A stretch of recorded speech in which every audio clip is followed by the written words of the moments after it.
They give takfir to everybody. In Saudi, some of them who are brainwashed, they even give takfir to their parents. One of them killed his uncle. A few months ago, one of them, or two of them, or six of them, from the same family, killed their cousin because he works in the army. They took him to the desert. We want you to help us, and they slaughtered him. Now these extremists, they don't relate to Islam. The Prophet told us ﷺ, that they are the hounds of hell. Yani in hell, they will be like dogs. Why? Because on earth, they were attacking Muslims. And they say that you're not a real Muslim. Okay, go attack the disbelievers. No, they're disbelievers. You are worse. This is what they think. And on the far left, we have the liberals, the secularists, that only have a tag with the religion saying Islam. They don't pray, they don't fast, they want everything haram to be halal and everything halal to be questionable, and they try their level best to undermine Islam. What is their Islamic name? Their Islamic title? Munafiqun. These are the hypocrites who can claim to be Muslims, but actually they're not. So you come to the middle path in following. Islam is the middle path. What do you mean by that? We have two extremes.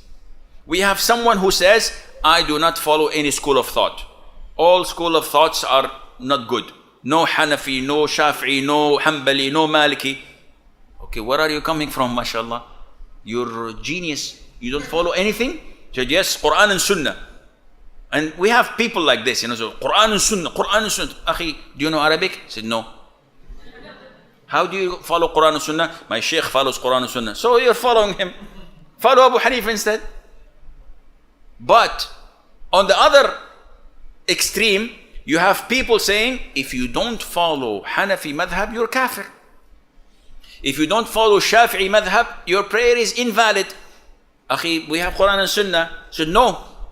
And this is found, by the way, in their books of those who are blind followers of madhab. You stick to one madhab, regardless if it's right or wrong, regardless if there is a clear ayah saying haram or not, we follow the madhab. And this is extreme. What is the middle path? The middle path is to follow the Quran and the Sunnah with the understanding of the four schools of thought, with the Salaf, with the people of the previous generations, not from my own head. What did Ibn Abbas say? May Allah be pleased with him. What did Imam Malik say? What did Imam Shafi'i say? And we cross-examine and we can come with a conclusion. These are the scholars of Islam. You cannot say just simply with a pen, no, I will not take from them anymore. I am Sunnah, Quran, I'm Salafi, I'm super Salafi, I'm extremely Salafi. I'm extremely sorry, akhi. You're following the wrong methodology again. Part of being balanced is that you are easygoing. When you find a sheikh, a scholar who is tough and rough and mashallah, he's like the wolf who will blow on your homes and it will all go away. This is not a sheikh. The Prophet was not like this. The Prophet Asim used to smile. The Prophet Asim used to joke with his congregation, but always tells the truth, never tells a lie. The Prophet's face was the most beautiful, alayhi salatu wasalam. So easiness, kindness is a characteristic of those who follow the balanced way, who follow the middle way. And this is why whenever the Prophet used to send, alayhi salatu wasalam, his messengers to the regions, he would say to them, make things easy, don't make it hard to people. Always cooperate and do not dispute and have argument upon you. Now, part of the balance is that you do not kill yourself. Allah Azza wa Jalla says, وَلَا تَقْتُلُوا أَنفُسَكُمْ. Do not kill yourself. How would I kill myself? If I'm sick and if I fast, I will deteriorate or maybe die. It is prohibited for me to fast. If I take a shower because I have to pray, and taking a shower would mean that my burns or my wounds would also be affected, it is prohibited for you to take a shower. So religion is a religion. One does not say, no, I'm strong, I can manage. This is not the way of the Prophet ﷺ. There is the balance in expenditure. When you spend money, so you have to be balanced. Yani for example, Khadim now preparing dinner for you all after this lecture. And no dinner? No dinner. Okay. This is part of the balance because we have bigger projects. Balance is that you don't spend all what you're having and then begging people and not withhold until people say he's miser, he doesn't give in charity, he doesn't feed the food. No. The Prophet ﷺ told us to be in the middle path. And this is why Allah says, and let not your hand be tied like a miser to your neck, nor stretch it forth to its utmost reach like a spendthrift, so that you become blameworthy and in severe poverty. No, you have to be in the middle path. How much time we have? 10 minutes? Okay. طيب. There is أمر بالمعروف والنهي عن المنكر. You know what that is? Is enjoining good and forbidding evil. You have to do this. This is an obligation. But you also have to balance it. You don't go to someone who's drunk and a bottle of scotch in front of him, his eyes are red, and he has a 9mm in his hand playing with the trigger, and you say, fear Allah, don't you know khamr is haram?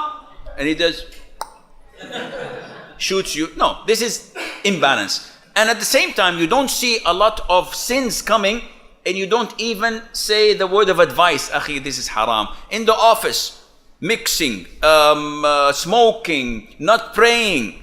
Why don't you give nasiha? MashaAllah, your beard is longer than Fidel Castro. Why don't you give nasiha and advise people? He said, I have to have the balance. There is no balance here. There is only being coward or being lazy. You have to have the balance. Okay, when can I be extreme or when can I be soft in enjoining virtue and good? Because the Prophet used to do this, alayhi salam. So sometimes you have to also learn how to apply the sunnah. A man comes in the masjid, urinates, and the Prophet and his companions are watching. What would you do? I would kill the man. But the Prophet ﷺ told him, no, leave him. Why? If they were to startle him, he would make the whole place filthy. But now he is contained in a very small place. Afterwards, the Prophet calls the man and he tells him, my nephew, this is not inappropriate in masjid. It was not made for najas, it was not made for filth, it was made for Quran, prayer and dhikr Allah. The man prays with the Prophet ﷺ in prayer, in congregation, and he says, everybody's hearing, oh Allah, have mercy on me and on Muhammad, and don't have mercy on anyone else. Why? Because he loved the way of the Prophet ﷺ teaching him. But everyone else, they wanted to hit him, so he was terrified of them. So he doesn't want Allah's mercy to be... See, the Prophet here was what? Was soft, was kind, because he's ignorant. But when Abu Dharr, the old immigrant, the old companion of the Prophet ﷺ, spoke to Bilal and told him, Bilal, your mother is black. Why are you, Bilal, angry? His mother is black. His mother is truly black. She's from Abyssinia. Yeah, but Abu Dharr did not say it as a compliment or as a fact. He said it as discrediting him. When the Prophet knew about this, he said, Bilal, Abu Dharr, you're a man of arrogance and ignorant.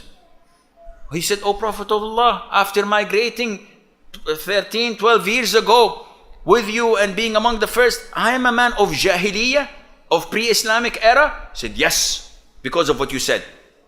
In another incident, a man in Sahih Muslim, you all don't know the hadith of course, a man was eating with his left hand.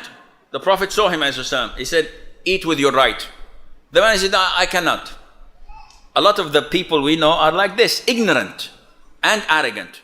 They can, but they don't want to. The Prophet said, may Allah make you unable to do that.